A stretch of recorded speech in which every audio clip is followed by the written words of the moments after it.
Hi, I'm David Holt, and this is the auto harp. This instrument came into the southern mountains around the turn of the century through the mail-order catalogs.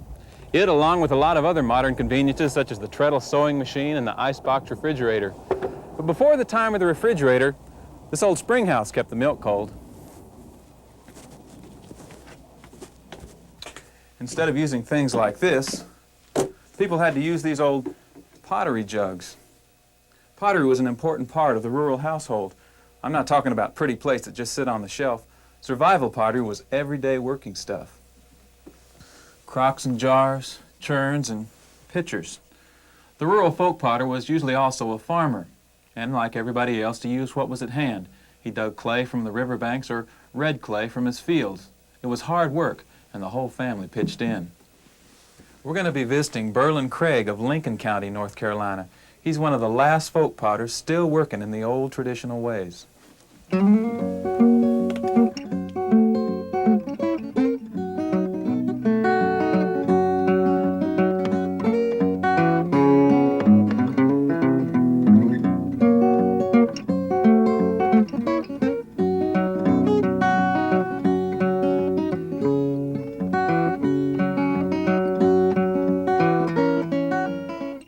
For several hundred years, the Catawba River Valley in Piedmont, North Carolina, has supplied many potters with good quality clay.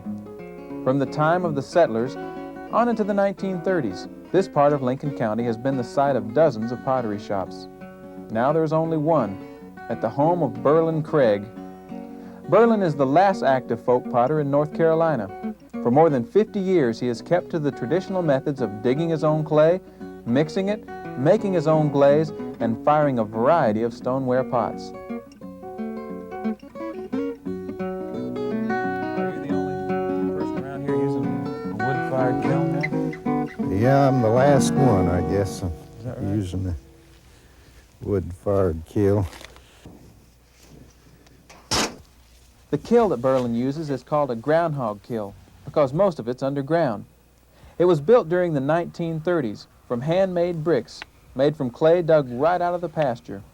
They hand-molded them, hand-molded 125,000 brick and stacked them like a kiln and fired them 14 days. They were fired 14 days. How do you fire 100,000 bricks? Well, you just stack them so the fire will go up between them. Just built the fire all around it then, huh? Well, at one end, the fire went between the bricks. Stacked them over around, made like a kiln out of them, out of the raw brick. Did it take that many bricks to build this? No. They built two kilns, one here, and two brothers made them. Built one here and one out the road here about a half a mile. Looks like you have a time getting your pottery in there. This is the hole to put it in, right? That's where you load from.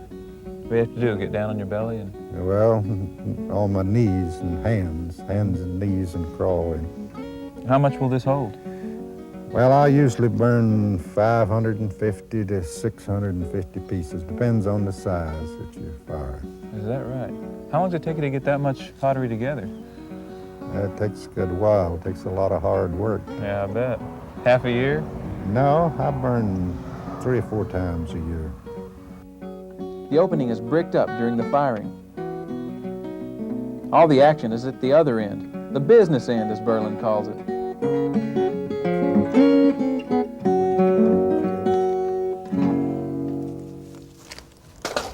Well, show me how this works back here. Okay, these 3 holes here is where we put the wood in, where they fire from here. You drop the wood down? Drop it down in that pit. There's a pit there. Those are draft holes to give it the draft to make the fire burn. From the outside, the kiln appears to have a tin roof. However, a look inside reveals the curved brick arch that is the real roof. Burlon stockpiles pine slabs to use for firing the kiln. It takes about 3 cords of wood for a typical burn of 9 or 10 hours. It takes about 3 cords every time I fire. Any particular reason why you use pine? Well, I can get more of a blast that way. If with your oak, your heat and blaze will stay at one place more than pine. If you use pine, you can get the heat on through the kiln, get the upper end of the kiln hotter. Besides maintaining an ample wood pile, he must keep on hand a supply of clay that is ready to be worked. Burlon digs his clay in a swamp along the Catawba River, laboriously hauling it out in 5-gallon buckets and a wheelbarrow. What kind of clay is this? This is what they call stoneware clay. They claim that the tale is that the Indians found it where the buffalo crossed the river. The Indians got clay there to make pipes and dishes and stuff before the white man. What we call the old Rhodes clay hole. People been getting clay there probably for 200 years maybe, probably longer. The clay now is hard, dried lumps and must be soaked before it can be put in a mixer called a pug mill. The pug mill grinds the clay to a consistency suitable for turning a pot. Burlon used to use a mule to grind the clay, but he says the mule got too expensive to keep. So now he uses his tractor, rigged together with a truck rear end and a big pulley wheel to turn the mixing blade. Burlon told me how as a boy he had seen the big wheel in a hydroelectric generating plant. Years later he had rescued it from a scrap pile in a farmer's field to use here. In just about 10 minutes, the pug mill turns out clay ready for use.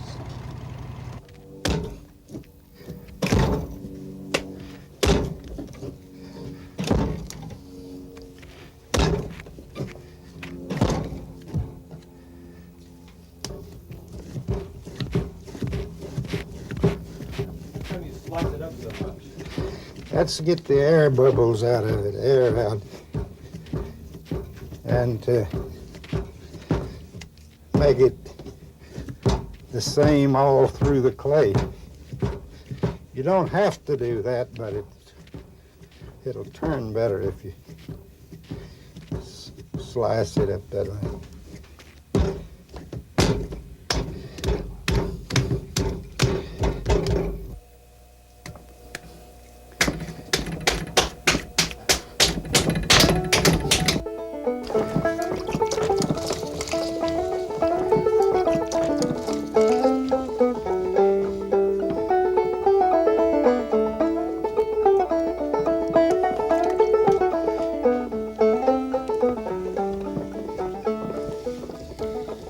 I can remember when there was about 4 shops going right inside of here where I live.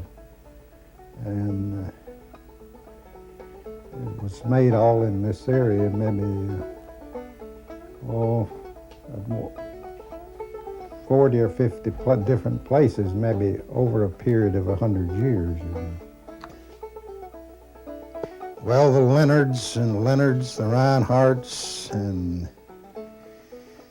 the Hiltons, and Basses, and just different weavers, and lots of different people made pottery. Well, I think it was on account of the clay. It was fairly handy. They could get clay, and then to learn to be a potter, you just about have to have some of your people, your father or somebody like that, making most of the time. And at one time got started, then the younger people learned, and it kept spreading out. I was raised up the road here about 2 miles on a farm, and my father we farmed, had mules, and this neighbor out here made pottery, and I got to grinding his clay. He didn't have a mule, and I got taking my dad's mule and grinding his clay for him when I was about 12, and I got interested in it. I'd make me 25 cents for bringing the mule down and grinding a couple of mills of clay for him. And I got interested in the turning then, and I got to started turning when I was about 14.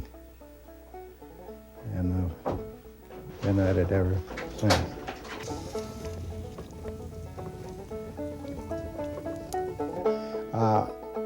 When I was working with Mr. Lynn, while we were in partners together, we divided what profit there was.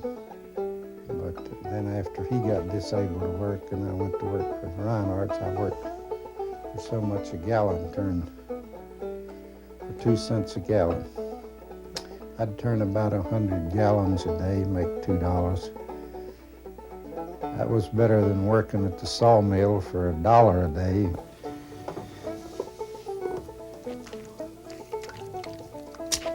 We hauled them to the general stores, and the hardware stores handled them. We hauled it Spruce Pine, Morganton, Spruce Pine, Asheville, and places like that.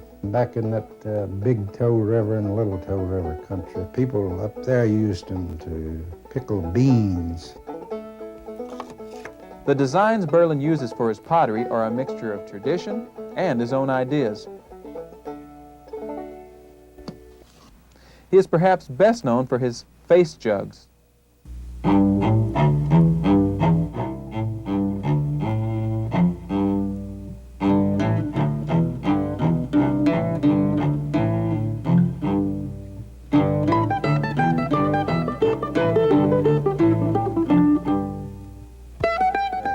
Always start with the nose. Put the nose on first.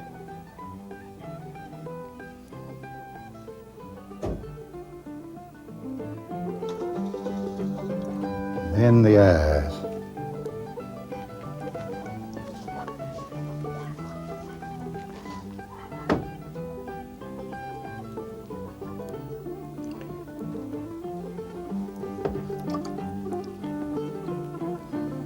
Sometimes I'll try to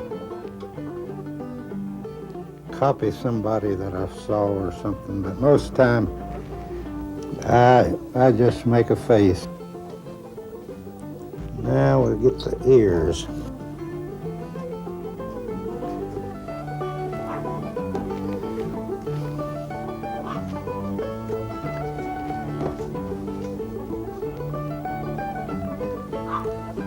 Well, they say the face jug originated in Africa. Now, I don't know, but the African people made them and put them on the graves of their people to keep the evil spirits away. And when they brought the slaves over here, then they made them over here, and the white people ended up to make them.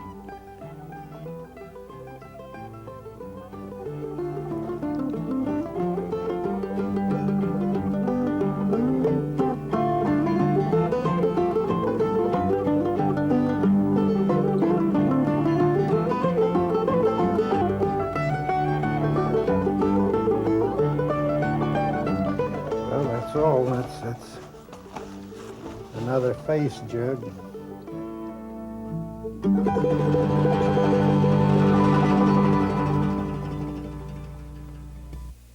After the pots have dried for several